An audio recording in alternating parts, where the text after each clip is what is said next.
दो मेथड है, सुनो मेरी बात, don't confuse yourself first. There are two methods to calculate depreciation, original cost method and written down value method.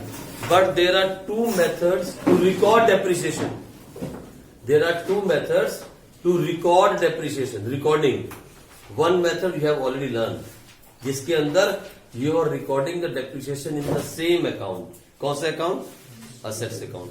चाहे वो मशीनरी हो चाहे कुछ भी हो, assets account. ठीक है. अच्छा, दूसरा पता है क्या मेथड है? There is another method. कौन सा मेथड है? When we open a separate account,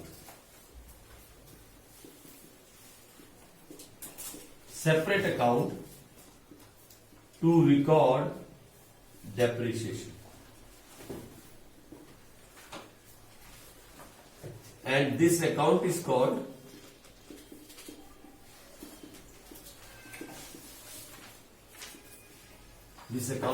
या सेपरेट लेजर लिख लो, अकाउंट के साथ साथ लिख लो ledger to record depreciation, and this account is called provision for depreciation account.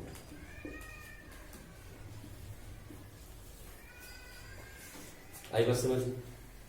अरे सुनो मेरी बात, calculation of depreciation will not change.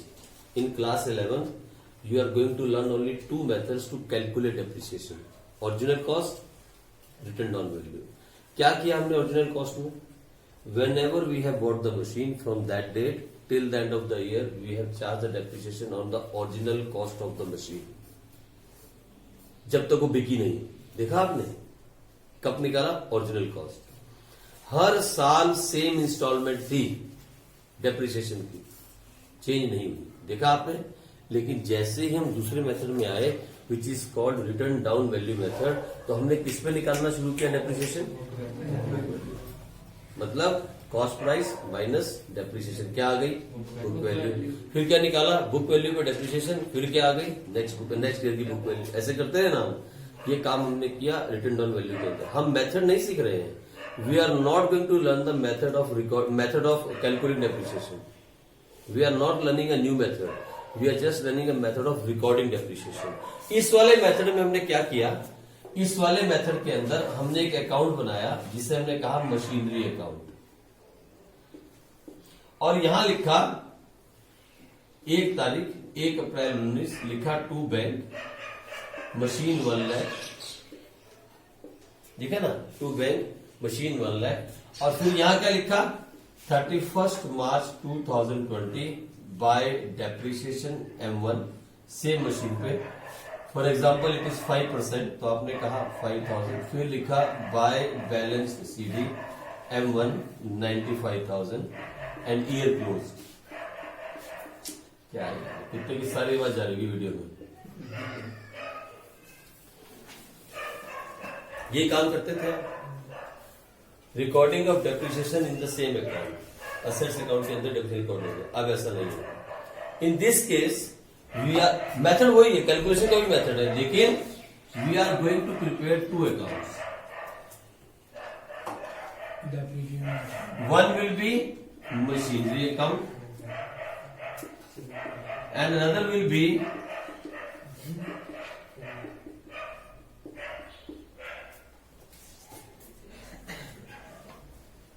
दो अकाउंट पे बस, और कुछ भी नहीं. सर जब मशीन बिकेगी तो क्या होगा? अरे भाई, जितनी भी आपके पास मशीनें हैं, चाहे 10 हैं, चाहे 20 हैं, चाहे 50 हैं, सबका डेप्रिसिएशन इस अकाउंट में जाएगा. जो मशीन बिकेगी उसको यहां भेज दिया जाएगा, उसको यहां भेज दिया जाएगा. ठीक है जी. चलो एक बार आप लिखो इसको, मुझे चुप करा के आओ.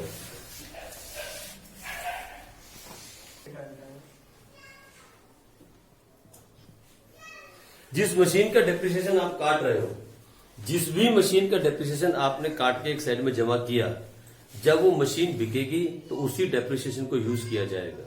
आप दूसरी मशीन के पैसे को हाथ नहीं लगाओगे. यानी मान लो एक कंपनी के पास 3 मशीनें हैं, M1, M2, M3. Fine. 3 machine company के पास है, M1, M2 और M3. M1 भी चल रही है, M2 भी चल रही है, M3 भी चल रही है. तीनों का डेप्रिसिएशन कहाँ आ रहा है? एक ही जगह पे इकट्ठा आ रहा है. फाइन. यहाँ पे लिखा जा रहा है. M1 बिक गई। जब M1 बिकी तो जब मशीन बिकती है तो हमें क्या चाहिए होता है? सबसे पहले क्या चाहिए होता है? Book value of the machine. और क्या चाहिए होता है? Depreciation charge on that machine. और क्या चाहिए होता है? हम क्या निकालते हैं? प्रॉफिट या लॉस। बैंक में पैसा वो भी, और प्रॉफिट लॉस। तो हम जब डेप्रिसिएशन उठाएंगे तो सिर्फ उसी मशीन को उठाएंगे जो बिक गई। जो नहीं बिकी उसके डेप्रिसिएशन को टच नहीं करेंगे। बस यही एक छोटा सा रूल यहाँ पे काम करता है। और कैलकुलेशन ऑफ डेप्रिसिएशन यहाँ पे थोड़ी सी अलग हो जाती है ना, calculation of profit and loss यहाँ पे थोड़ी सी अलग हो जाती है। तो ये सारी बातें समझाने के लिए मैं आपको इसके 1 या 2 क्वेश्चन करवा देता हूँ, आप नोट कर लो। बाई चांस आपकी मैडम इसको करवाए और आपको पता होना चाहिए कि हम बोल कर रहे हैं, ठीक है। लेकिन मैडम में कराती नहीं है। इनफैक्ट आप ही की किताब के अंदर एक तीसरा मेथड भी है रिकॉर्डिंग ऑफ डेप्रिसिएशन। आप ही की बुक में एक तीसरा मेथड है, वो तो कभी भी मैडम में नहीं करवाती। एक और मेथड भी है, मैंने कितना लिखा? 2। एक और मेथड है, मालूम है? इधर देखो, मैं आपको बता देता हूं नॉलेज के लिए। There is one more method in your book itself, आपकी किताब में है। वहां पे हम 3 अकाउंट बनाते हैं। एक मशीनरी अकाउंट, दूसरा प्रोविजन फॉर डेप्रिसिएशन अकाउंट, और तीसरा असेट्स डिस्पोजल अकाउंट। यहां 3 अकाउंट बनते हैं। एक पहला वाला मशीनरी अकाउंट, दूसरा प्रोविजन फॉर डेप्रिसिएशन अकाउंट, और तीसरा बनता है असेट्स डिस्पोजल अकाउंट। यहां 3 अकाउंट बनते हैं। इस मेथड तक तो कभी मैडम में नहीं पहुंचती। इस वाले मेथड तक मैडम में कभी भी नहीं पहुंचती। कभी भी किसी भी स्कूल की मैडम ये मेथड नहीं करवाती, जबकि आपकी बुक में है, आपकी इसी 11th क्लास की किताब में है। देखो, आप देखोगे कहीं, मैं दिखाता हूं आपको। यहां पे क्वेश्चन नंबर, आप एक बार देखो खोल के, question number 24, illustration number 24, illustration खोल के देखो। इलिस्ट्रेशन नंबर 24 खोल के देखो, क्या लिखा है? Assets disposal account. यहां तक तो मैडम कभी भी नहीं पहुंचती। यहां तक आपके स्कूल की मैडम कभी भी नहीं पहुंच पाती, ठीक है जी। इसलिए इसको तो हम अभी बात नहीं करेंगे, इसकी बात अभी हम नहीं करेंगे भाई। लेकिन ये दूसरा मेथड एटलीस्ट आपको आना चाहिए। बेसिकली 3 मेथड हो गए रिकॉर्डिंग करने के। सर कैलकुलेट करने के कितने मेथड है? 2। रिकॉर्ड करने के, लेकिन हम किनके बारे में बात कर रहे हैं? सिर्फ 2 के बारे में। कौन सा? When we record the depreciation in the same assets account, और when we open a separate account which is called provision for depreciation account. ठीक है जी, 2 मेथड हो गए भाई। चलो यहां से स्टार्ट करते हैं। एक क्वेश्चन आपको करवा देता हूं इस मेथड का, लेकिन आपके नॉलेज में होना चाहिए there are 3 ways to record depreciation, not 1 way. When I'm saying recording means recording depreciation, not calculating. There are 3 ways. पहला recording in the, दूसरा when we create a, और तीसरा when we create 3 accounts. One is assets, second is provision, और तीसरा assets disposal account. लिख लो at least knowledge के लिए। आपकी बुक में कितने क्वेश्चन है इसके? 1, 2, 3, 4, 5 क्वेश्चन है आपकी बुक में इसके, है ना? 5 है, 8 प्रैक्टिकल है इसके। किसके? इस वाले मेथड के। और ये मैडम नहीं करवाती, ये भी नहीं करवाती। सिर्फ सेंट्रल स्कूल केंद्रीय विद्यालय, सिर्फ केंद्रीय विद्यालय की मैडम ये करवाती है। आर्मी स्कूल, उसके बाद जो भी स्कूल है दूसरा कोई भी स्कूल, उसमें ये नहीं करवाया जाता। सिर्फ केंद्रीय विद्यालय की मैडम है जो इसके बारे में थोड़ा सा बताती है, और वो भी गुड़गुड़ करके निकल जाती है। बस इतना ही समझ में आता है। बाकी कोई जो दूसरे बाकी स्कूल है वो सिर्फ यही मेथड तक ले जाते हैं, मतलब रिकॉर्डिंग का, जिसके अंदर हम ओरिजिनल कॉस्ट भी सीखते हैं और रिटर्न ऑन वैल्यू भी सीखते हैं, बाकी नहीं सिखाते। लेकिन मैं आपको थोड़ा ये सिखा देता हूँ, उसके बारे में बता दिया मैंने, नॉलेज के लिए नोट कर लो। There are 3 methods of recording depreciation, 1, 2 and 3। तो आ जाओ हम इसके बारे में सीखें। एक क्वेश्चन करेंगे इसका, बस ज्यादा नहीं टाइम वेस्ट करेंगे, और कल नया चैप्टर स्टार्ट करेंगे जिस चैप्टर का नाम है BOE, bill of exchange. BOE का मतलब बिल ऑफ एक्सचेंज। सर बीच में एक चैप्टर और भी है, कौन सा है वो आपकी बुक में? Provision and reserve. देख रहे हैं आपकी बुक में होगा, कौन सा? BOE।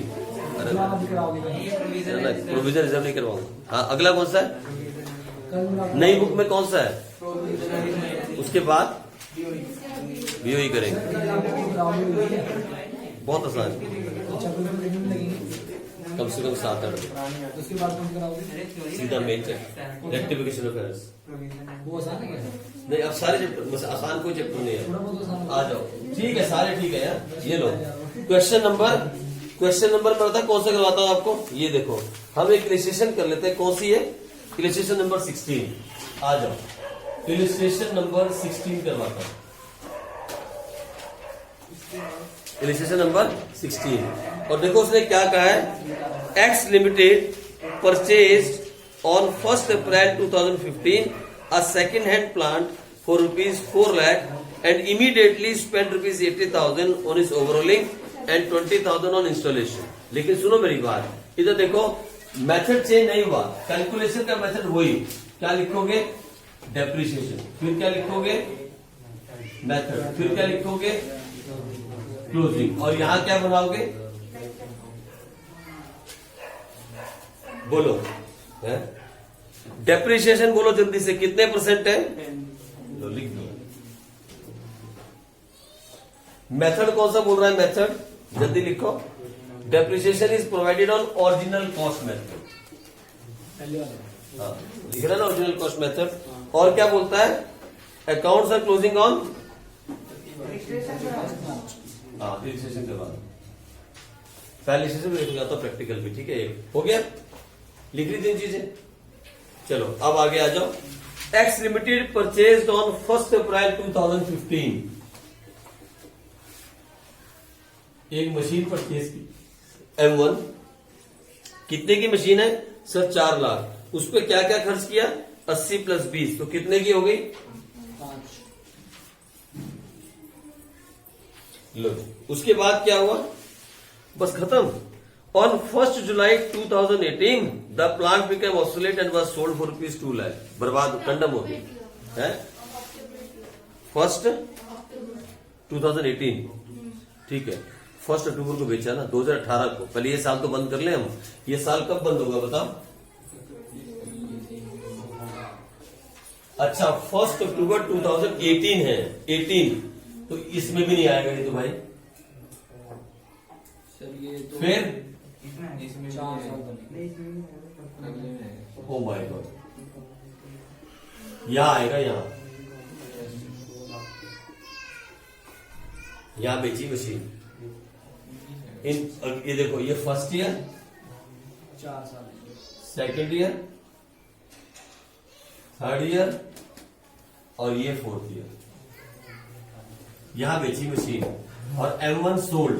कितने की? पूरी बेची है ना, पार्ट नहीं बेचा। कितने की बिकी? 2 लाख। लो, M1 सोल्ड, पूरी M1 बिक गई, 2 लाख। अच्छा, फिर क्या बोलता है आगे? डेप्रिसिएशन, ठीक है, हो गया। Show the necessary ledger account assuming that. सुनो क्वेश्चन को पढ़ो, क्या बोलता है? सॉरी, कंडम हो जाना, कबाड़ हो जाना, खराब हो जाना, फैशन से बाहर हो जाना, कुछ भी कह सकते हो, मतलब खत्म हो गई। आ जाओ, show the necessary ledger account assuming that. देखो क्या एज्यूम करने को कर रहा है? Provision for depreciation account is not maintained. मतलब when you are recording the depreciation in the same account. जो भी तक हम करते आए वो क्या था? We were not maintaining 2 account. तो पहला मेथड है ये, जो हम कभी तक करते आए, उसको हम नहीं करेंगे यार, क्योंकि इतना छोटे क्वेश्चन को उस मेथड में करने का कोई मतलब नहीं है। आप बड़े बड़े क्वेश्चन कर चुके हो, है ना। जो पहला मेथड आप सीखते आए अभी तक, मेकिंग 1 अकाउंट, वो हम नहीं करने वाले। सेकंड में क्या बोलता है? Provision for depreciation account is maintained. तो अब हमें ये सीखना है। तो क्या करेंगे? आ जाओ फटाफट जल्दी से। हम 2 अकाउंट बनाएंगे। इधर 2 अकाउंट बनाओ, मेरे पास जगह थोड़ी है, इसलिए आप मेरा साथ दोगे तो 2 अकाउंट बन जाएंगे। ये लो,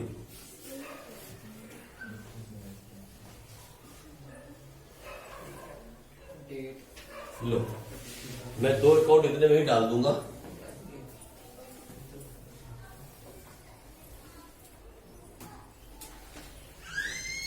हो गया जी?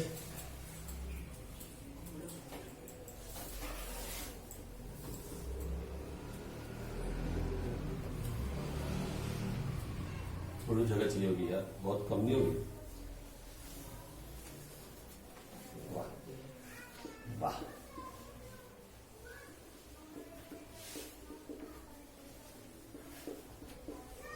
मैं यहां सामने बनाता हूं।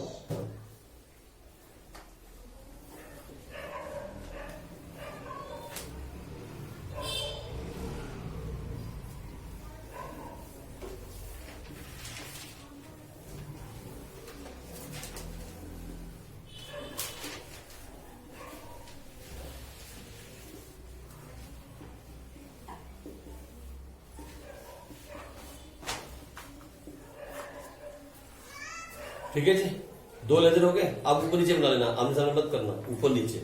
मेरे पास जगह कम है इसलिए आप ऊपर ये बना दो, नीचे बना दो। चलो कहानी स्टार्ट करते हैं। वही कहानी, ये देखो 1 अप्रैल 2015 को हमने क्या लिया, बैंक अकाउंट। मशीन थी ना, एक ही मशीन है, छोड़ा एमन मत करना, दिस ओनली 1 मशीन।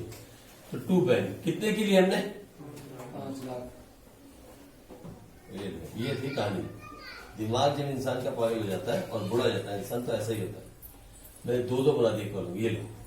तो डेट के साथ कितना आया, 5 लाख। अच्छा, अब हम क्या करते थे इस मशीन में, कोई घटना घटी इस साल, वो सेम बोलना जो मैं बोलता, कोई घटना घटी, क्या करें हम, और उसके बाद क्या करें भैया, इसके अंदर तो डेप्रिसिएशन लगेगा नहीं, इस अकाउंट में तो डेप्रिसिएशन लगेगा नहीं। तो डेप्रिसिएशन कहाँ लगेगा, प्रोविजन फॉर डेप्रिसिएशन अकाउंट। कहाँ लगेगा, प्रोविजन फॉर डेप्रिसिएशन अकाउंट। सुनो, डेप्रिसिएशन कौन सी तारीख को लगता था, अभी भी उसी तारीख को लगेगा। ये देखो इधर देखो, 31 मार्च 2016, यहाँ लिखो बाय डेप्रिसिएशन। अगर 2 मशीन होती तो नाम देता, अभी नाम नहीं है। 5 लाख की मशीन 10% डेप्रिसिएशन, कितना हो गया, लग गया डेप्रिसिएशन, हो गया डेप्रिसिएशन। अब देखो क्या करना है, सुनो, कोई नया काम नहीं कर रहे हो, इसी मेथड से चल रहे हैं, ओरिजिनल कॉस्ट मेथड। 5 लाख पे कितना लगा, 50, पूरे साल चलेगी। सुनो मेरी बात, पहले दिमाग में क्वेश्चन पूछा करो। आपने ये नहीं पूछा सर डेप्रिसिएशन तो एक्सपेंस है और एक्सपेंस का बढ़ना तो डेबिट होता है, आपने क्रेडिट से स्टार्ट क्यों किया, पूछना चाहिए ना, क्रेडिट से स्टार्ट क्यों किया। दिमाग में बातें नहीं, पता नहीं कहां सो रहे हो तुम लोग यार। क्यों नहीं पूछा आपने कि सर आपने इसको क्रेडिट से स्टार्ट क्यों किया बाय डेप्रिसिएशन, नहीं पूछना चाहिए था, पूछना चाहिए था। आपने पूछा ही नहीं कि हमने वहां क्यों लिखा, फिर इसका नाम हमने प्रोविजन क्यों रखा, सिर्फ डेप्रिसिएशन क्यों नहीं रखा, पूछने वाली बात नहीं है ये। हमने इसका नाम प्रोविजन क्यों रखा, why we have called it provision for depreciation, why we have not called it depreciation account. क्या बातें आप पूछते नहीं है, ये बातें पूछने वाली है। देखो मेरी बात सुनो, अब सुनो मेरी बात। एक्चुअली में what is the provision, there is a chapter which is explaining the meaning of provision and reserve. आप मेरी बात समझे। अब मैं यही तो यहाँ पे दुख की प्रॉब्लम है, आपको सिखाया जा रहा है प्रोविजन वर्ड, क्या वर्ड आ रहा है, प्रोविजन। लेकिन प्रोविजन होता क्या है वो अगले चैप्टर में बताया जा रहा है, लेकिन वर्ड पहले सिखाया जा रहा है। यही किताबों के साथ सीरियस प्रॉब्लम्स हैं। प्रोविजन वर्ड कब आएगा, इसका अगला चैप्टर का नाम क्या है, और प्रोविजन कहां सिखा रहे हैं आपको, मतलब जो चीज आगे पढ़ानी है उसका वर्ड पहले से सिखा रहे हैं कि प्रोविजन क्या होता है। मैं आपको समझाता हूं प्रोविजन क्या होता है और प्रोविजन के साथ रिजर्व क्या होते हैं, इसके बारे में डिटेल में मैं आपको अगले चैप्टर में समझाऊंगा। What is the meaning of provision and reserve, they are 2 different words.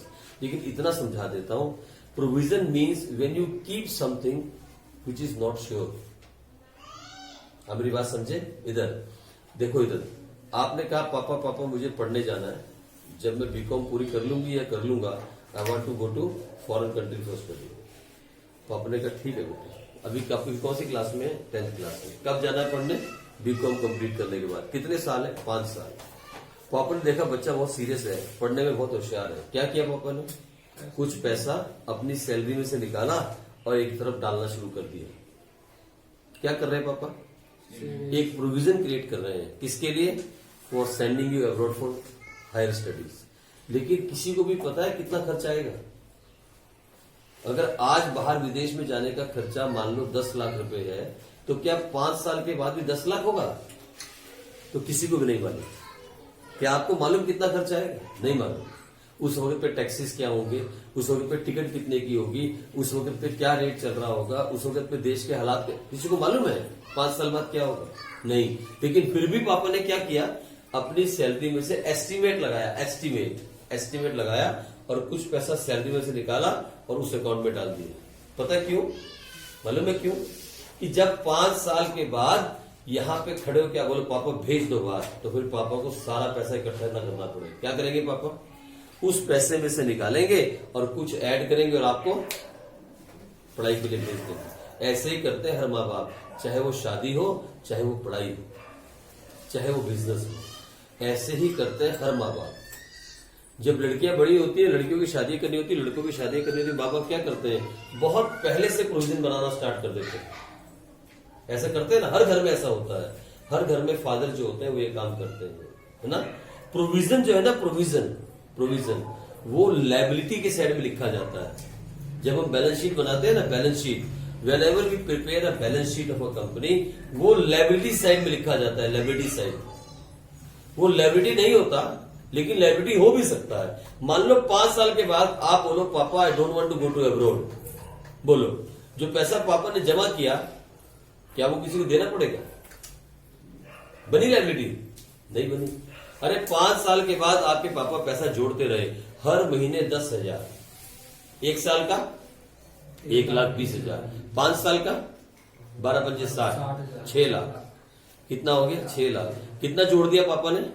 6 lakh. और चाहिए था मान लो 5 साल के बाद 8 लाख, 2 लाख की जरूरत और थी। और आपने क्या बोला पापा को आके, पापा बाहर नहीं जाना है, मैं तो अब यहीं पे सीए करूंगा। मुझे बताओ, वो जो 6 लाख पापा ने जोड़ा, क्या पापा उस 6 लाख को लेके जाएंगे और वो जो बाहर भेजने वाले एजेंट उन्हें बोलेंगे ये पैसा तुम्हारे लिए जोड़ा था, मेरी बेटी तो अब नहीं जा रही, तुम रख लो? ऐसा करेंगे क्या? कोई पापा ऐसा करेगा क्या? है? मेरे जैसा भी नहीं करेगा, कोई भी नहीं करेगा। तो पैसा जो जोड़ा था, प्रोविजन जोड़ा था, क्या अब वो किसी को देना पड़ेगा? नहीं देना पड़ेगा। और हाँ, दूसरा केस, जैसे ही बीकॉम खत्म हुई, रिजल्ट आया, आप जाके खड़े हो गए पापा को, मैं तो जाना है बाहर, मुझे तो बाहर जाना है। अब मुझे बताओ, आपने कहा मुझे तो बाहर जाना है, वो पैसा जो जोड़ा अब वो क्या बन गया? क्या बन गया? लायबिलिटी बन गई ना। अब तो देना पड़ेगा ना किसी को। किसको देना पड़ेगा? जो भी एजेंट से अब तुम बाहर जाओ, है ना। तो प्रोविजन एक ऐसी चीज है जो लायबिलिटी साइड में लिखी जाती है। We write it in the liability side of a balance sheet. लेकिन ये लायबिलिटी नहीं है। ये लायबिलिटी हो भी सकती है, नहीं भी हो सकती। अभी ये लायबिलिटी नहीं है, तो कहां लिखते हैं? Liability side. तो जिंदगी के अंदर एक असूल याद रखना, बैलेंस शीट के अंदर दिखने वाला कोई भी आइटम जो लायबिलिटी साइड में दिखेगा, मतलब 2 साइड होती है बैलेंस शीट की, एक लायबिलिटी और दूसरी असेट्स। बैलेंस शीट के अंदर कोई भी आइटम जो लायबिलिटी साइड में दिखेगा, उसका बैलेंस हमेशा हमेशा हमेशा क्रेडिट साइड से स्टार्ट होगा। अब मेरी बात समझे? क्रेडिटर कहां दिखता है? Liability side. बैंक लोन क्या है हमारी? लायबिलिटी। कहां से स्टार्ट होगा? कैपिटल कहां दिखता है? Liability side. कहां से स्टार्ट होगा? हमेशा जो भी आइटम बैलेंस शीट के अंदर लायबिलिटी साइड में नजर आएगा, उसका बैलेंस हमेशा हमेशा, ये 11th क्लास के लिए नहीं बता रहा, सारी जिंदगी के लिए, कहां से स्टार्ट होगा? क्रेडिट साइड से। इसीलिए प्रोविजन और रिजर्व हम हमेशा लायबिलिटी साइड में दिखाते हैं। बैलेंस शीट की कौन सी साइड में दिखाते हैं? लायबिलिटी साइड में। इसलिए उसका बैलेंस भी यहां से स्टार्ट होगा, क्रेडिट साइड। ठीक है जी, इसलिए मैंने यहां से स्टार्ट किया। बाकी प्रोविजन क्या होता है डिटेल के अंदर पढ़ेंगे अगले चैप्टर में। भाई आ जाओ।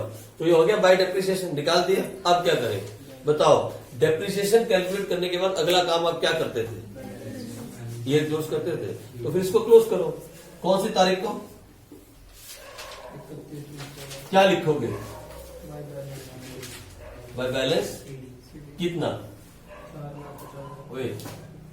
कितना? पूरा का पूरा भाई, कुछ भी नहीं कटा अभी तक।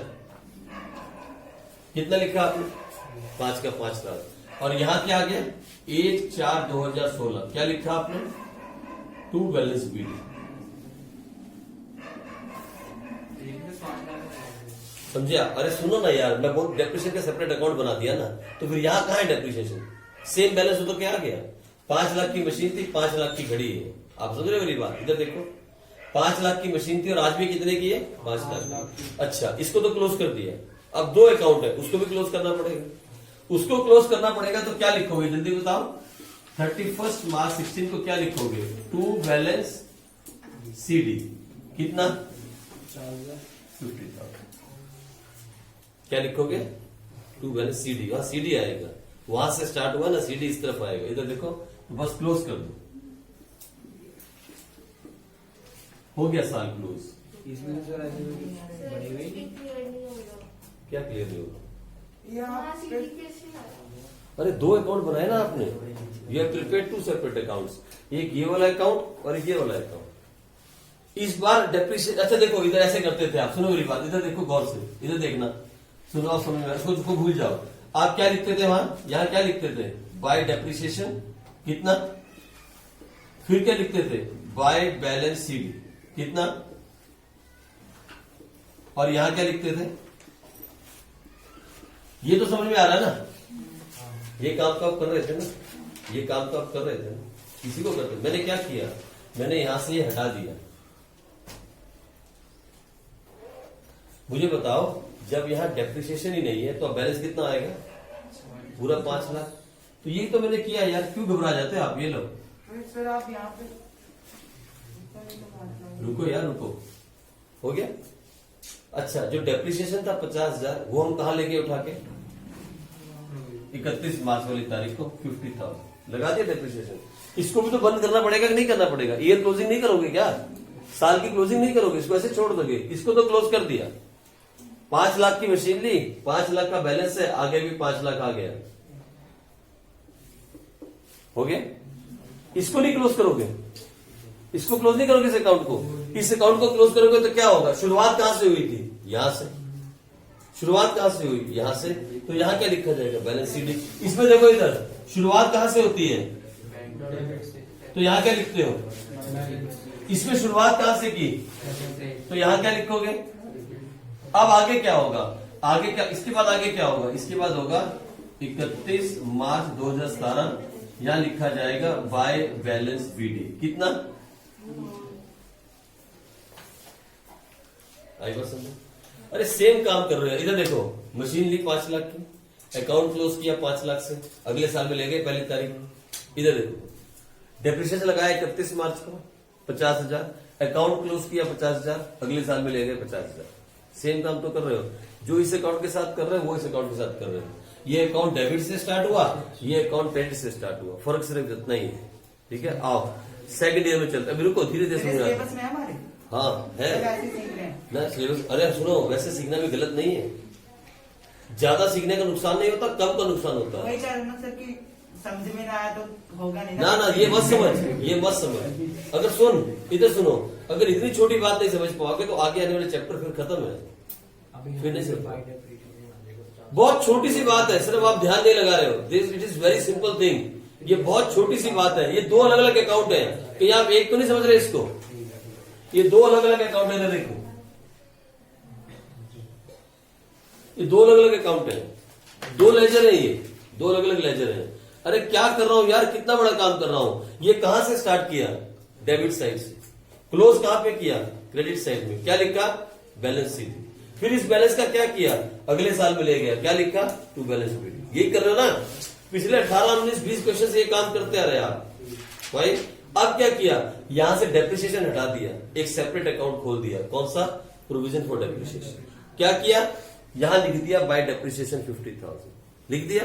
स्टार्ट कहां से किया, तो क्लोज कहां पे होगा, और जो बैलेंस कहां ले गए अगले, यही तो आप करते थे। ये देखो यहां से स्टार्ट किया, यहां पे क्लोज किया, और इस बैलेंस को कहां ले आए, आगे ले आए, ये काम करते थे। इधर क्या हो रहा है, यहां से स्टार्ट किया, यहां पे क्लोज किया, और बैलेंस को कहां ले आए, देख लो आप।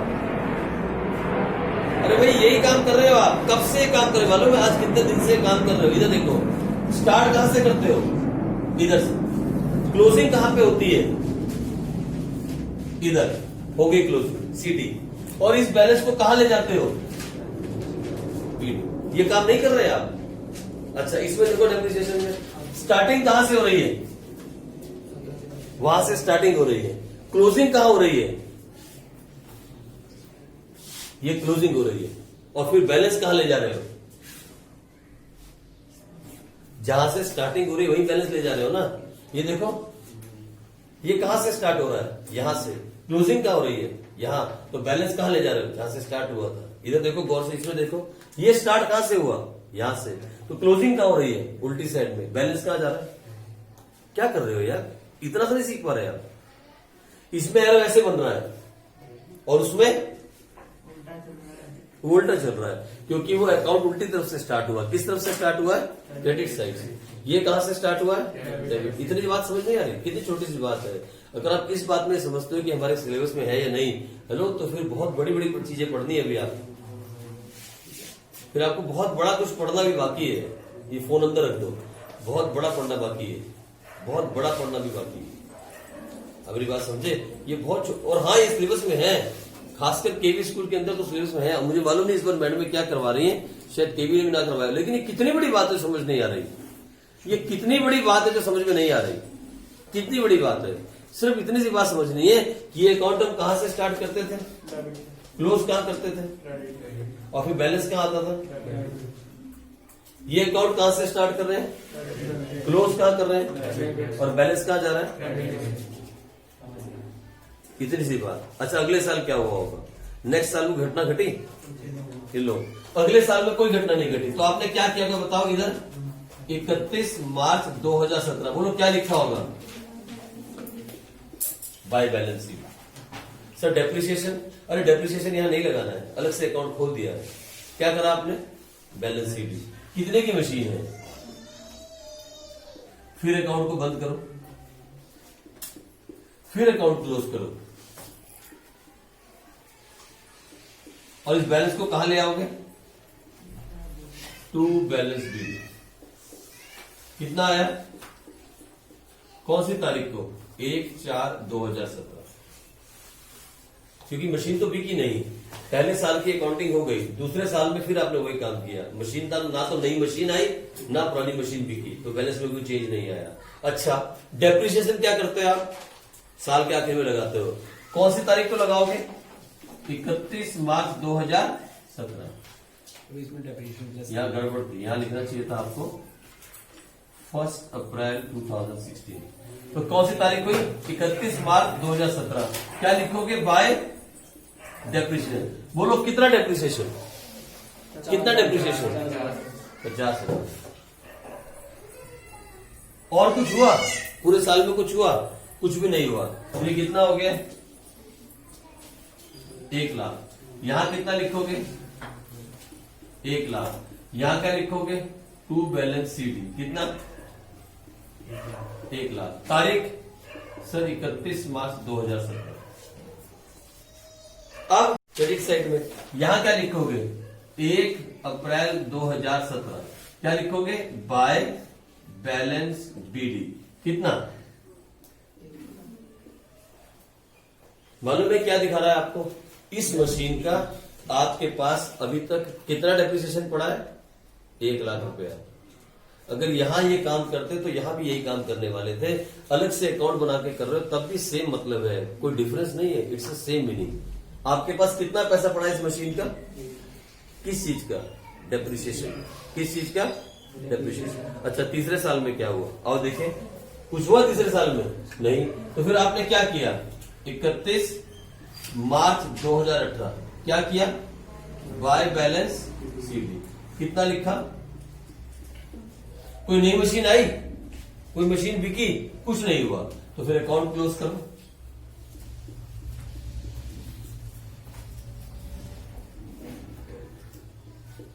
और यहां क्या आ गया? 1 अप्रैल 2018। क्या लिखा गया? To balance BD. कितना?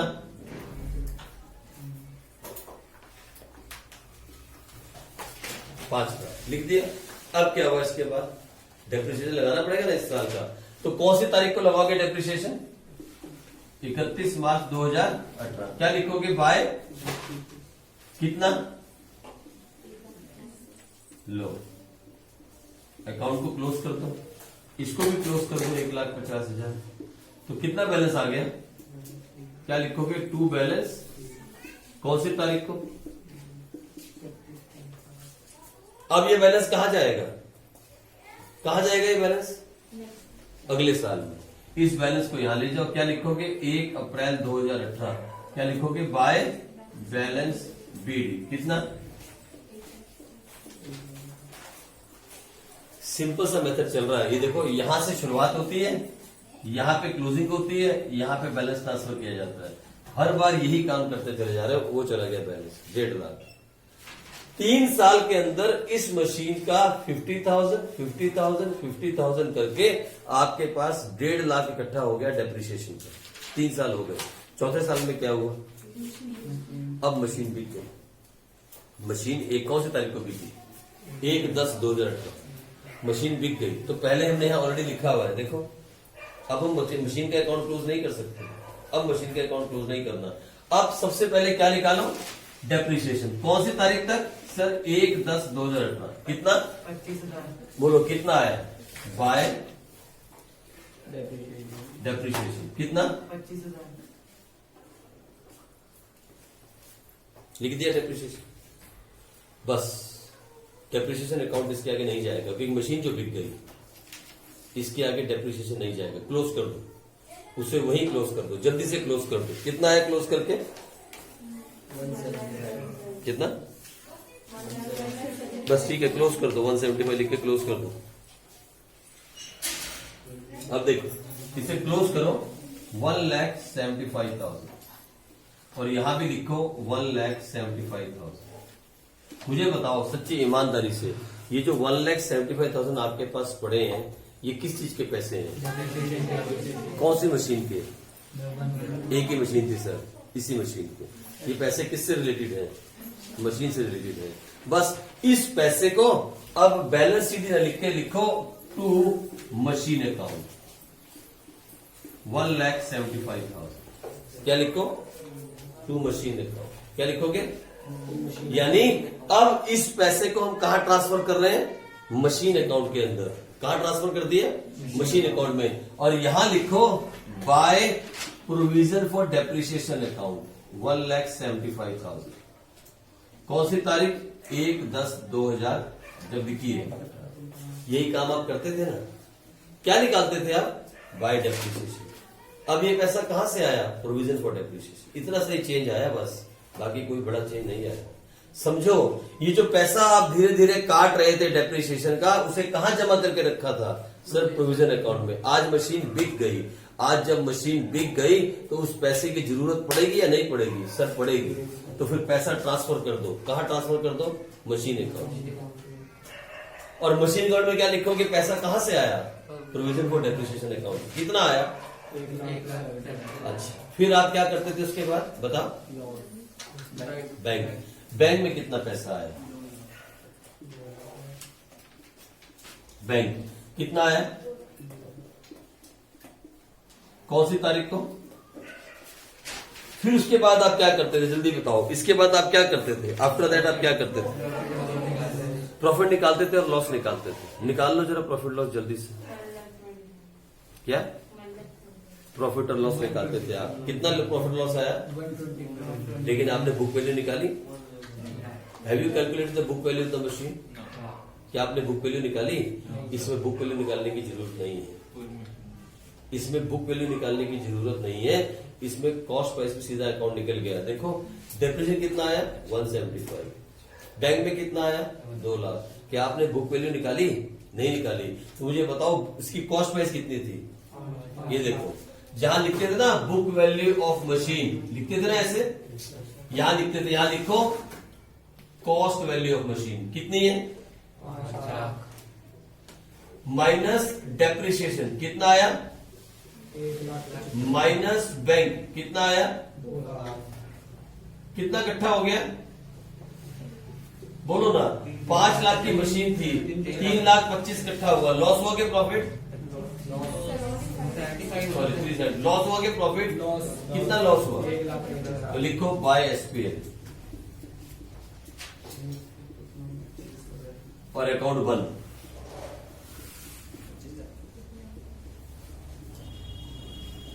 लो अकाउंट क्लोज हो गया। बुक वैल्यू में निकालने की जरूरत नहीं है इस मेथड के अंदर।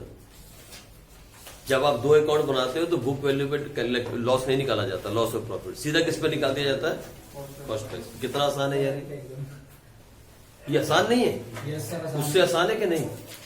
ये उससे, मेरी बात सुनो, सच्ची बोल रहा हूं, ये उससे आसान है, विश्वास मानो।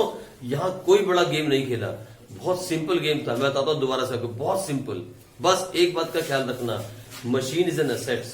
We always start from and always close at provision for depreciation is an liability, liability side पे दिखता है।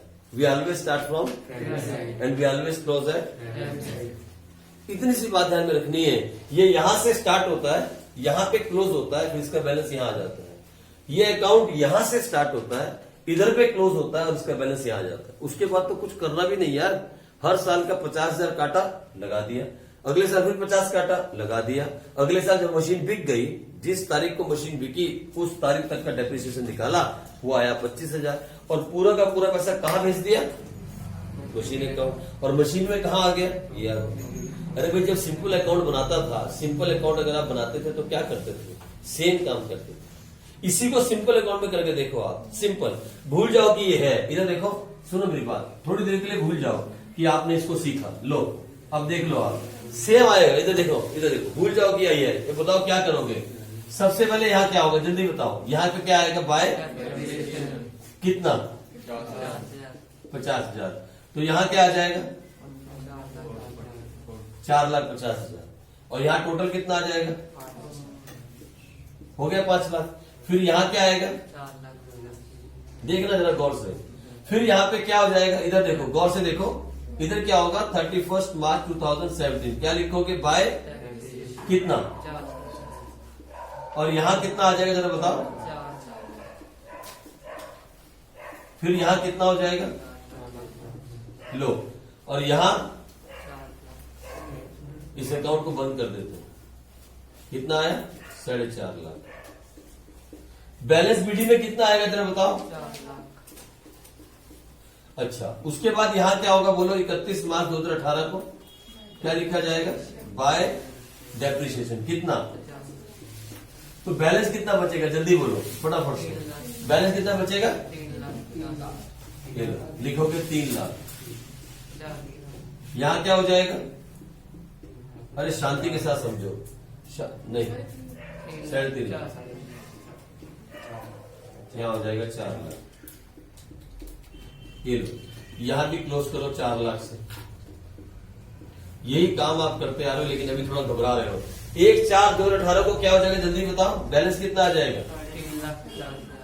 और इसी तारीख को मशीन बिक गई।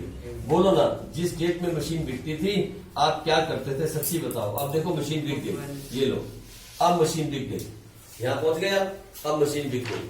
कौन सी तारीख को मशीन बिकी? आप क्या लिखते थे? हमें जल्दी बताना। आप लिखते थे 1 अक्टूबर 2000, कौन सी तारीख है? 18। बाय कितना आया?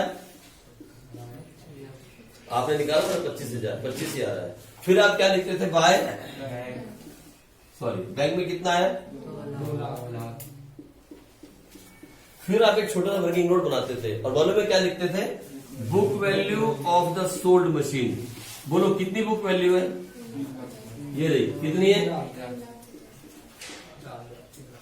माइनस करते थे डेप्रिसिएशन, बोलो कितना है?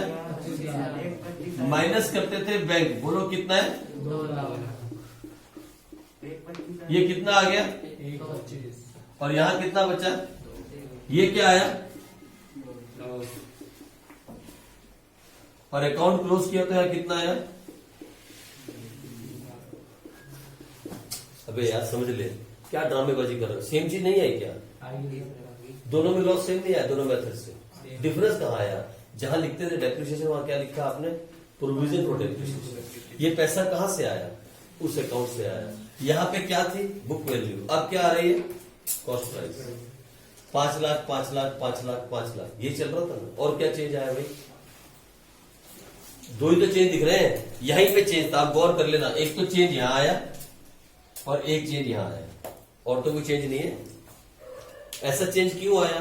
क्योंकि सर डेप्रिसिएशन का एक सेपरेट अकाउंट खोला गया। अच्छा, अब आपने क्या किया? इधर देखो, सुनो मेरी बात गौर से, बात को सीरियसली समझो। आप हर चीज से भाग नहीं सकते। आपको कुछ बातों को अपने दिमाग में समझाना होगा और उसको बोलना होगा कि समझो।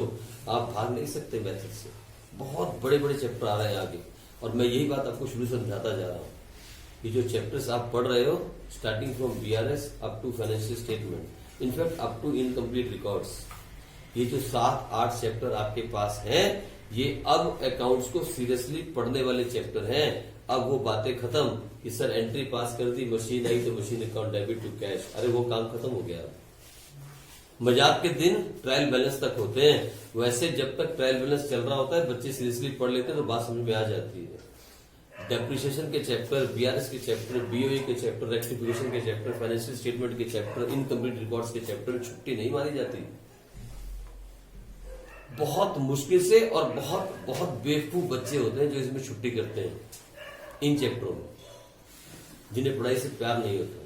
ये एक छुट्टी चैप्टर खा जाती है पूरा का पूरा, लेकिन आप नहीं मानते हैं। आप लोग सोचते हैं कि सर बिना बात के भोगते रहते हैं, और सर की आदत है मैं ऐसे ही बोलता रहूंगा। लेकिन आप समझना, आप देखना कि छुट्टी का लॉस कितना बड़ा होता है। ये छुट्टी सीधे 8 नंबर धो देती है, एक छुट्टी। इन चैप्टरों को सीरियसली पढ़ा जाता है और रोज पढ़ा जाता है, रोज। अब ये चैप्टर रोज पढ़ने वाले हैं। अब अकाउंट्स के साथ मजाक नहीं खेला जा सकता। आज पढ़ के आए, घर में किताबें रखी, बाहर खेलने निकल गए, रात तक किताबें पढ़ी, सवेरे उठाई, ट्यूशन में आ गए। अगर ये काम अब चलेगा, अगर ऐसा वाला काम होगा तो फिर अकाउंट्स अब आपकी समझ में नहीं आने वाला। अब ट्रायल बैलेंस तक बड़े मजे समझ में आएगा। अब बीआरएस के बाद अकाउंट्स आपसे टाइम मांगना शुरू कर देता है, give me time otherwise I will leave you. अब अकाउंट्स क्या मांग रहा है मालूम है? मुझे वक्त चाहिए। अब अकाउंट्स को वक्त चाहिए, नहीं तो अकाउंट्स आपके समझ में नहीं आएगा। यहीं से लोगों का ध्यान टूटता है अकाउंट से, इन्हीं चैप्टर से, जब वो कहते हैं अकाउंट्स मुझसे नहीं होगा, क्योंकि वो टाइम नहीं दे पाते। अब अकाउंट्स मांगता है 3 घंटे रोज सेल्फ स्टडी, और आप देते हो 15 मिनट से आधा घंटा। अरे कहां से अकाउंट्स हो पाएगा यार? 15 मिनट से आधे घंटे में तो अकाउंट्स की बुक भी नहीं खुलती ढंग से। बुक खोलने में, लेजर बनाने में, क्वेश्चन को रेडी करने में 10 मिनट निकल जाते हैं, और बच्चे इतने में उठ जाते हैं, तो अकाउंट कहां से आएगा? आप मेरी बात को चाहे बकवास समझ लो, चाहे इसे नसीहत समझ लो, चाहे इसे किसी अच्छे सर की एडवाइस समझ लो, कोई भी ट्यूशन टीचर आपको ये बातें नहीं समझाएगा, क्योंकि उसका और आपका रिश्ता सिर्फ एक सेलर और बायर का है। उससे ज्यादा उसे आपसे कुछ नहीं चाहिए। उसकी बला से उसके पास 50 बच्चे पढ़ते हैं, 4 फेल हो जाए, 5 फेल हो जाए, कुछ नहीं। अरे स्कूल में इतने साल इतने बच्चे फेल होते हैं, कभी स्कूल ने किसी बच्चे की फीस वापस की है आज तक? कभी स्कूल की मैडम को आपकी मम्मी ने जाके बोला मेरा बच्चा फेल क्यों हो गया? बल्कि वो आपकी मम्मी को 4 बातें सुना देगी। पढ़ते क्लास में आता नहीं था, सीरियसली होता नहीं था। सुन लेना मेरी बात। कभी मैडम ने कहा मेरा दोष है, किसी मैडम ने, एक मैडम ने, आज 11 साल पढ़ते हुए आप हो गए, आपकी क्लास में बच्चे फेल हुए होंगे ना, आपने देखे होंगे ना फेल होते हुए। किसी मैडम ने आज तक कहा मेरा दोष है, मेरी वजह से बच्चा फेल हुआ है? आज तक कहा है? बोलो फिर। वो बोलेगी मेरे पास 50 बच्चे हैं, मैं एक एक को देखने लगूंगी तो फिर तो मेरा एक चैप्टर खत्म होगा पूरे साल में। यही बोलती है ना मैडम आपकी मम्मी को जब मम्मी जाती है, या नंबर कम आ जाए तो यही बात बोलती है ना। मैं तो पढ़ा रही हूं, ये देखो 10 बच्चे पढ़ रहे हैं, इनके नंबर आ रहे हैं, ये नहीं पढ़ते तो मैं क्या करूं? लेकिन मैं ऐसा नहीं चाहता हूं। इसीलिए रोज आपको समझाता हूं कि यहां जो थोड़े से बच्चे हम पढ़ते हैं, इसीलिए मैं समझाता हूं आपको कि भाई प्लीज अब वक्त अकाउंट्स के अंदर, और मैं वॉइस मैसेज रिकॉर्ड करके भेजता हूं, देखते हो आप? किस लिए? जैसे मुझे ध्यान आता है कि बच्चे पढ़ नहीं रहे, मैं फिर से वॉइस में रिकॉर्ड करता हूं। और आप क्या बोलते हो कि वॉइस में, अबे फिर आ गया यार। सच्ची में मजाक नहीं करता हूं। मैं चाहता हूं कि किसी का पेरेंट सुने और जुत्ती उतार के इसके 2 लगाए, पढ़ के नहीं बैठा तू। लेकिन पेरेंट्स तक मैसेज पहुंचते नहीं, मैं भी जानता हूं। पेरेंट्स सुने और बोले तू बैठता क्यों नहीं पढ़ने के लिए? तेरा सर रोज भौंक रहा है, 3 घंटे पढ़ाओ, 3 घंटे पढ़ाओ, तू बैठता क्यों नहीं? आप में से कोई भी बच्चा जो यहां बैठा है ना, 3 घंटे की पढ़ाई नहीं कर रहा है। बहुत कम लड़कियों में, और लड़कों में तो कोई भी नहीं है जो 3 घंटे की स्टडी कर रहा है अकाउंट्स के अंदर। और आप कहोगे सर 3 घंटे ही पढ़ना है क्या? मैं कहूंगा मिनिमम। मैं साथ में एक वर्ड लगा देता हूं, क्या? मिनिमम। मैक्सिमम आपकी इच्छा है भाई, ये मिनिमम है इन चैप्टर्स में। ये चैप्टर चल रहे हैं ना, इनमें मिनिमम है। लेकिन सच्ची बताऊं, हमने कोई बहुत बड़ा काम नहीं किया, मैं सच बोलता हूं। फिर एक बार दिखाऊं आपको हमने क्या किया, इसी में दिखाता हूं, आप गौर से देखना हमने क्या किया। फिर इसी क्वेश्चन दोबारा चेंज करता हूं। देखो आपने कुछ बड़ा काम नहीं किया, एक बार फिर से आप एक बार दोबारा देखना। मान लो क्वेश्चन हमने शुरू ही नहीं किया, क्या नाम है तेरा? वो परेशान हो रहा है बेचारा, मुझे मालूम है, कोई बात नहीं, हो जाते शुरू। इधर देखो, गौर से देखना। अब आंखें इधर टांगना सिर्फ, और कहीं मत देखना। और तू फोन अंदर रख दे, क्या नाम है इसका? इधर देखो, जल्दी से रख दिया, वेरी गुड। लो ये लो, ये हो गया। फटाफट थोड़ा छोटा लिखना पड़ रहा है क्योंकि जगह की कमी है, नहीं तो ये देखो ज्यादा नहीं छोटा ले। ये बन गया कौन सा अकाउंट? मशीन अकाउंट, ठीक है। और इसी के सामने इधर मैं पहले से ही लाइन लगा दूं बीच में, इधर बना देता हूं depreciation. Low provision for depreciation,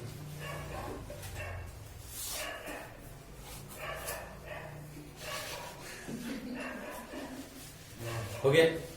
ये हो गया प्रोविजन फॉर डेप्रिसिएशन। चल और साथ इसको करूंगा रेड पेन से और इसको करेंगे ब्लैक पेन से, ठीक है, ताकि समझ में हो क्या रहा है। सबसे पहले स्टार्ट करते हैं, इनका नाम लिखें। ये क्या नाम है जी? मशीन या मशीनरी, जो भी लिख लो आप, मर्जी आपकी। और ये क्या नाम है? चलो ये डेट, पर्टिकुलर्स, अमाउंट, फिर डेट, पर्टिकुलर्स, अमाउंट। ये लाइन कुछ ज्यादा सीधी नहीं होगी है? बताओ ये क्या बनाया भाई? जब सिखाते थे तब मैंने सीखा नहीं कि लाइन कैसे बनाई जाती। ये डी पी और ए है, क्या बोल रहा है?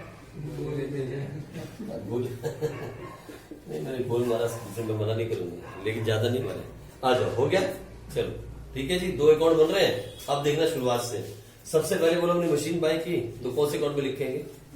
कहां से स्टार्ट करेंगे? क्या लिखेंगे? To bank account. लिख भाई मेरे साथ साथ, 1/4/2015 क्या लिखा? टू। एक ही मशीन है तो नाम नहीं दूंगा, सिंगल मशीन है ना इसलिए नाम नहीं दिया। कितना? इस मशीन पे अब क्या लगाना पड़ेगा? पहले कहाँ लगाते थे? यहाँ लिखते थे ना बाय डेप्रिसिएशन। अब डेप्रिसिएशन का सेपरेट अकाउंट है, तो कहाँ लगाया जाएगा डेप्रिसिएशन? यहाँ। क्या लिखूं? बाय कितना डेप्रिसिएशन? कौन सी तारीख को लगता है डेप्रिसिएशन? हमेशा साल की आखिरी तारीख। इसकी आखिरी तारीख क्या होगी? यहां तक समझ में आ गया? यहां समझ आया स्टेप? चलो डेप्रिसिएशन लगाने के बाद दूसरा काम क्या होता था? बैलेंस। अकाउंट को क्लोज करते थे। इसको क्लोज करते इसको क्लोज। बोलो ना, यहाँ कितना डेबिट साइड में? क्रेडिट में कुछ है तो कितना आएगा बैलेंस शीट? अच्छा ऐसे समझा लेता हूँ। कितना आया? लो हो गया क्लोज। कितनी आई बैलेंस शीट? 5 लाख। तो फिर नीचे टोटल कितना आ गया? इसको भी क्लोज कर दें। हो गया क्लोज, ये वाला अकाउंट खत्म। ये अकाउंट बंद हो गया, आगे का बैलेंस छोड़ो। अभी अकाउंट क्लोज हो गया, पहला साल बंद, इसका पहला साल खत्म हो गया। उसको बंद करो कि ना करो? करना पड़ेगा ना, साल खत्म हो गया ना, बंद तो करना पड़ेगा। तो उसको बंद करूं? बोलो इधर कितना है? इस साइड में कुछ है तो क्या लिखो? क्या? To balance. बोलो कितना? बंद कर दो अकाउंट। ले लो ये बंद, इसे बोलते हैं अकाउंट क्लोज। बोलो हो गया अकाउंट क्लोज दोनों तरफ। यानी ये वाला अकाउंट भी क्लोज हो गया, ये अकाउंट भी क्लोज हो गया। नए साल की शुरुआत करनी पड़ेगी कि नहीं? मशीन तो नहीं बेची अभी तक, अगला साल आ गया कि नहीं आया? बोलो साल की तारीख क्या है? 1/4/2017। ये देखो ना, ये तो 31 मार्च 2016 था, तो 1/4/2016 आ गया अगला साल। सबसे पहले क्या करते थे आप? बैलेंस बीडी लाते थे। इसका बैलेंस बीडी कितना है? तो बैलेंस बीडी कितना होगा?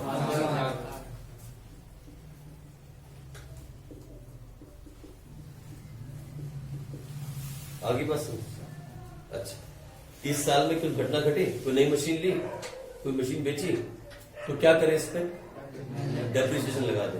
कहाँ लगाए डेप्रिसिएशन? उस अकाउंट।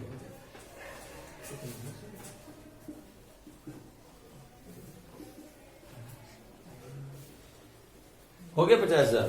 लेकिन मेरी बात सुनो, ये साल आपने अकाउंट बंद किया 50,000, इसका बैलेंस आगे लेके आए? जैसे इसका बैलेंस लेके आए 1/4 को, उसका बैलेंस लेके गए आप 1/4 को, तो लेना पड़ेगा ना हर हाल के अंदर। अकाउंट क्लोज किया आपने, तो क्या लिखोगे?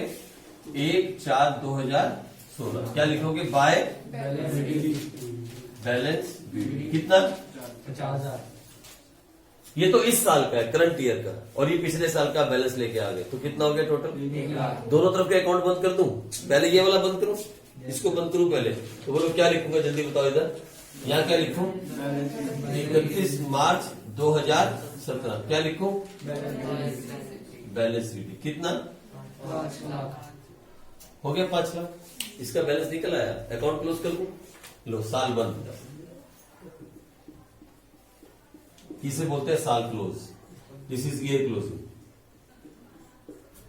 इसका साल क्लोज हो गया, छोड़ो बैलेंस बाद में ले जाएंगे जब नया साल चढ़ेगा। साल बंद, उसका साल बंद करोगे ना करो, उसको भी बंद करना पड़ेगा ना। बोलो इसमें कितना बैलेंस है? इस तरफ कुछ है तो फिर क्या करो? टू बैलेंस कितना? लो इसे कहते हैं साल क्लोज। कौन सी तारीख को होता है साल क्लोज? हो गया, साल बंद हो गया दोनों तरफ, इस तरफ भी साल बंद, उस तरफ भी साल बंद। अच्छा, आप पहला काम क्या करोगे नए साल में? बैलेंस शीट लाओगे। कौन सी तारीख आएगी? 1 अप्रैल 2017। क्या लिखोगे? टू बैलेंस, बोलो कितना? उधर का बैलेंस लाओ कि ना लाओ? पहले लाना पड़ेगा ना उधर का भी। क्या लिखो बताओ इधर जल्दी से? 1/4/2017 क्या लिखो? बाय बैलेंस बीडी कितना? लो अब मैं दोनों तरफ रेडी हूं, वो भी साल तैयार है, ये भी साल तैयार है।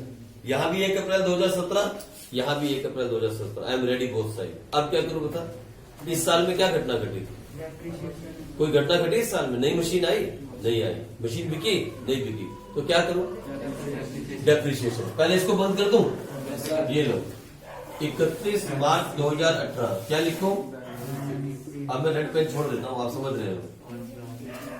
5 लाख लो बंद कर दो अकाउंट। इसको पहले बंद कर देता हूं आपके लिए। ये हो गया साल की क्लोजिंग, ईयर क्लोजिंग। ये भी हो गई ईयर क्लोजिंग। इसको क्या करूं अब? डेप्रिसिएशन लगाना पड़ेगा ना इस साल का। कौन सी तारीख को लगता है डेप्रिसिएशन? क्या लिखा जाएगा? बाय कितना है बताओ? 50 ही क्यों है बताओ? Why 50 every time? क्योंकि ओरिजिनल कॉस्ट मेथड है। ये लो बोलो इस तरफ क्या लिखा जाएगा? टू बैलेंस सीडी कितना? कौन सी तारीख को? साल की आखिरी तारीख। हो गया क्लोज। सर जो दूसरा मेथड हो उसमें भी तो सेम ही आएगा डेप्रिसिएशन, 5 लाख ही हो रहा है इसमें। उसमें चेंज हो जाएगा बेटे, उसमें हम रिटर्न डाल वैल्यू पे लगाएंगे, गिरती वैल्यू। अभी ओरिजिनल कॉस्ट पे लगा रहे हैं, ठीक है। एक ही 50,000, दूसरे में चेंज हो जाएगा। अभी वहां मत जाओ, कोई बात नहीं, इस पे रहो। यहां तक समझ में आ रहा है? देखो क्या हुआ, पहला साल शुरू, पहला साल क्लोज, दूसरा साल शुरू, दूसरा साल क्लोज, तीसरा साल शुरू, तीसरा साल क्लोज। यहां क्या हुआ? पहला साल शुरू, पहला साल क्लोज, दूसरा साल शुरू, दूसरा साल क्लोज, तीसरा साल शुरू, तीसरा साल क्लोज। यही कर रहे हो ना आप? 3-3 साल की अकाउंटिंग दोनों तरफ हो गई। अच्छा कौन से साल में आ गया? अच्छा इधर क्या करेंगे? चौथे साल में। ये देखो 1 अप्रैल 2018 क्या लिखा मैंने? To balance BD. बोलो ना कितना बैलेंस है हमारे पास? 5 लाख ये कॉस्ट प्राइस है कि book value? Cost price. Cost price. यहाँ कहीं डेप्रिसिएशन कटा है? नहीं सर। बुक वैल्यू का फॉर्मूला क्या होता है? कॉस्ट प्राइस माइनस, यहाँ लगाया डेप्रिसिएशन आपने, तो क्या है ये? Cost price. अच्छा कौन सी तारीख को मशीन बिकी? कौन सी तारीख को? 1/10/2000। तो क्या करते थे आप? जिस तारीख तक यूज की तब तक डेप्रिसिएशन निकालो। ये लो मैंने लिखा 1/10/2018। क्या लिखा? 1/10/2018। और क्या लिखा है? देखो इधर बाय डेप्रिसिएशन। बोलो कितना आया? 25। कितना आया डेप्रिसिएशन? 25,000। बस, और तो कुछ है ही नहीं। सर बैंक वो तो इसमें आएगा, सर लॉस वो तो इसमें आएगा भाई, वो तो डेप्रिसिएशन है सर, प्रोविजन फॉर डेप्रिसिएशन। कितना हो गया? 25। अच्छा ओपनिंग बैलेंस कहां गया? ये देखो ओपनिंग, सुनो मेरी बात, ओपनिंग बैलेंस 31 मार्च को कितना पैसा पड़ा था हमारे पास? 1,50,000। तो फिर 1/4/2018 के ऊपर कितना पैसा था बाय बैलेंस बीडी? कितना था? 1,04,000। 1,50 हमारे पास पड़ा था। इस साल का कितना हो गया 10वें महीने तक? 25,000। बोलो टोटल कितना पैसा है हमारे पास? 1,75,000। इसके आगे मुझे इस अकाउंट को चलाने की जरूरत है नहीं सर। क्योंकि एक ही मशीन थी वही बिक गई। तो इस पैसे का मैं क्या करूं? ये पैसा किसका है? ये पैसा किसका है? मशीन का। किसको दे दूं? मशीन को दे दूं। तो कैसे दूं इसको? ये लो ट्रांसफर कर देता हूं मशीन अकाउंट में। 175 को लिखा मैंने टू मशीन अकाउंट और दे दिया इसको 175। Account close. लो कहां भेज दिया पैसा मैंने? कौन सी तारीख को भेजा? जब यहां से भेजा मशीन अकाउंट में तो मशीन में आया होगा ना? कहां आएगा मशीन में?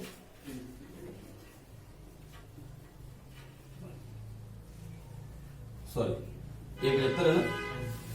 आगे यहां से निकला और ये आया 1,75। ठीक है जी। इधर से पैसा ट्रांसफर किया, इधर पहुंच गया 175। और हम क्या क्या करते थे? बैंक में कितना पैसा आया? 2 लाख। अब जब हम दो अकाउंट मेंटेन कर रहे हैं, इधर देखो, जब हम दो अकाउंट मेंटेन करते हैं, ये तो हो गया पूरा, this is complete now, no more entries required, ये अकाउंट बन गया। जब हम दो अकाउंट मेंटेन कर रहे हैं, मींस जब हम प्रोविजन अकाउंट मेंटेन करते हैं, तो calculation of profit and loss can be made on cost price, no need of book value. तो कॉस्ट प्राइस क्या था? कितना डेप्रिसिएशन आ गया? कितना बैंक में आ गया? लॉस कितने का हो गया? तो लॉस को क्या लिखते थे आप? इन तीनों का टोटल मानो कितना हुआ? और मशीन की वैल्यू कितनी थी हमारे पास? Cost price. Account close.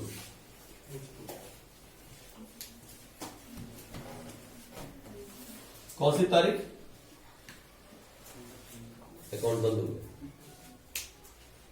पता नहीं यार, अगर आप छोटी छोटी बातें नहीं सीख पाओगे तो बहुत मुश्किल है। ये छोटी बात है, it's a very simple thing. इस बार अलग अलग दो अकाउंट में काम किया गया। अभी तो 3 वाला केस नहीं सीखा। 12वीं क्लास में 3 वाला सीखना लाजमी हो जाएगा। एक चैप्टर आएगा कैश फ्लो स्टेटमेंट, उसके अंदर वो 3 वाला केस सीखना होगा, जहां 3 अकाउंट बनाने होंगे। कौन से? एक मशीन अकाउंट, दूसरा प्रोविजन और तीसरा असेट डिस्पोजल अकाउंट। ये जरूरी हो जाएगा। इसलिए मैंने ये सिखाने की कोशिश की। आपने कहा ना सर हमारे सिलेबस में, लेकिन 12वीं में तो करना पड़ेगा ना। फिर क्या करोगे? फिर मुझे गाली निकालने के अलावा कोई काम नहीं आएगा। फिर क्या कहोगे? ये देखो हमारी बुक में था, हमारे सर ने करवाया नहीं। मेरे पास सच बोलता हूँ, ऐसे बच्चे थे जिन्होंने असेट डिस्पोजल अकाउंट भी किया था। बोले सर सिखाओ आप, हम सीखेंगे। क्योंकि 12वीं में तो करना ही है, अगले साल है ना, और 4 महीने बाद। फिर क्या करोगे? फिर भाग सकते? पढ़ाई से कभी नहीं भाग सकते आप। बस हमेशा एक बात याद रखा करो, ये लिखी किसने है? इंसान ने। पढ़ कौन रहा है? इंसान। और पढ़ा कौन रहा है? इंसान। तो फिर इंसानों की समझ में आएगी। हाँ, भगवान ने लिखी होती तो मैं कहता कि हम इसे पढ़ा नहीं सकते, हमारी बस से बाहर है, क्योंकि भगवान ने लिखी है। ये भगवान ने नहीं लिखी, ये किताब इंसान ने लिखी, और पढ़ने वाला भी इंसान है। तो इंसानों के समझ में 100% आएगी। बस किसी के में जल्दी आएगी, किसी के में धीरे आएगी, किसी को ज्यादा मेहनत करनी पड़ेगी, किसी को कम करनी पड़ेगी, लेकिन आएगी सबके समझ में। ये बात सच है। अभी लास्ट वाला जो मेरा बैच था ना, पिछले वाला 11th क्लास का, आप उनको पूछना, जब 12th में है आप पूछ लेना। सिर्फ केवी स्कूल में करवाया था ये प्रोविजन, लेकिन सब बच्चों ने सीखा था। तुम भी करवाया है, लेकिन सब बच्चों ने सीखा था। बच्चों ने कह के सीखा। और वो कौन सा वाला तीसरा मेथड जिसमें हम 3 अकाउंट बनाते, वो भी मुझे बच्चों ने कहा था 2 क्वेश्चन करवा दो बस। चल उसके अगले वाले अभी तुम्हारा यहीं पर खत्म हो गया काम, ठीक है नहीं? अच्छा सुनो, 1 मिनट सुनो। जब मैंने दूसरी बार समझाया तो पहली बारी से कुछ 10% फालतू समझ में आया, पहली बारी के मुकाबले। एक बच्चा हाथ खड़ा करो जिसको 100% समझ में आ गया। ना ऐसे झूठ नहीं बोलना। 100% का मतलब होता 100%। जिसको नहीं अभी तोड़ में नहीं जी, अच्छा नहीं अभी नहीं, रुको, आ गया समझ में तो बहुत बड़ी। 100% समझ वाले बच्चे हाथ खड़े, सिर्फ 100%, 100%। एक तो आ गया, 2 1 2 3, इधर नहीं, मोहिनी को नहीं आया, डाउट है। 4 5 बच्चों को आप कह रहे हैं 100%। अच्छा कितने बच्चे ऐसे हैं जिनको 70% समझ में आया? 70% सारे ऑलमोस्ट सारे। तो भैया फिर सुनो मेरी बात, अगर आपको 70% समझ में आ गया तो प्लीज घर जाके थोड़ी सी प्रैक्टिस कर लो, ठीक है। मैं चाह रहा था इसको आज बंद कर देता और कल बीओई स्टार्ट करता, ये मेरी कोशिश थी कि मैं कल बीओई करता, लेकिन देखो ना एक क्वेश्चन 1 घंटा खा गया, इनफैक्ट 1 घंटा 15 मिनट। देखो पता नहीं मैडम ने कैसे 3 दिन में चैप्टर करा दी थी, मेरे को आज तक समझ नहीं आया। मैं कोशिश कर रहा हूँ, रिसर्च कर रहा हूँ उसके ऊपर। हाँ आप मुझे भेज दो, मैं कसम से कह रहा हूँ, मैं कोशिश कर रहा हूँ। इवन हमारे स्कूल की मैं देखता हूँ 9th क्लास की पढ़ा रही होती, मैथ्स पढ़ा रही है मैडम ने, स्टार्ट किया चैप्टर नंबर 13, 8 एक्सरसाइज है, 8 एक्सरसाइज 9th क्लास में मैथ्स के अंदर 13.8, वो है ना मेंसुरेशन, ठीक, वो जो क्या नाम है उसका, वॉल्यूम और सब निकालना। मैडम ने स्टार्ट किया मंडे को, आज क्या है थर्सडे, और सुनो 13.7 और आज क्या है? 4 दिन, और मैं उसको करा रहा हूँ। मैंने बोला तो वहां का नहीं पड़ता है वो, मैं उसको अलग से करवा रहा हूँ। मैं अभी 13.3 पे पहुंचा हूँ, और वो भी कुछ क्वेश्चन बीच में भी छूट गए हैं। मेरे को सच्ची समझ नहीं आता वो कौन सा फॉर्मूला है जो 3 महीने में सिलेबस करवा देता है। हमारे यहाँ पे इधर अंबाला कैंट के अंदर ऐसे ऐसे टीचर बैठे हैं जो विद इन 6 मंथ्स पूरा सिलेबस करवा देते हैं 11th क्लास का पूरा। तो बेटे ये तो नादानी है, और ये तो आपके साथ ये तो बेईमानी है, बेईमानी, वो नहीं करेंगे। तो लोग कल का 1 दिन और आपके नाम डेप्रिसिएशन के नाम, ठीक है जी, जिसमें मैं आपको करवाऊंगा फिर ये 2 अकाउंट, लेकिन कौन से मेथड से, रिटर्न डाउन वैल्यू नहीं करवाना पड़ेगा भाई, वो छूट जाएगा तो बेईमानी वाला काम। एक बार वो करवाऊंगा और उसके बाद इसको बंद करेंगे, ठीक है जी। चलो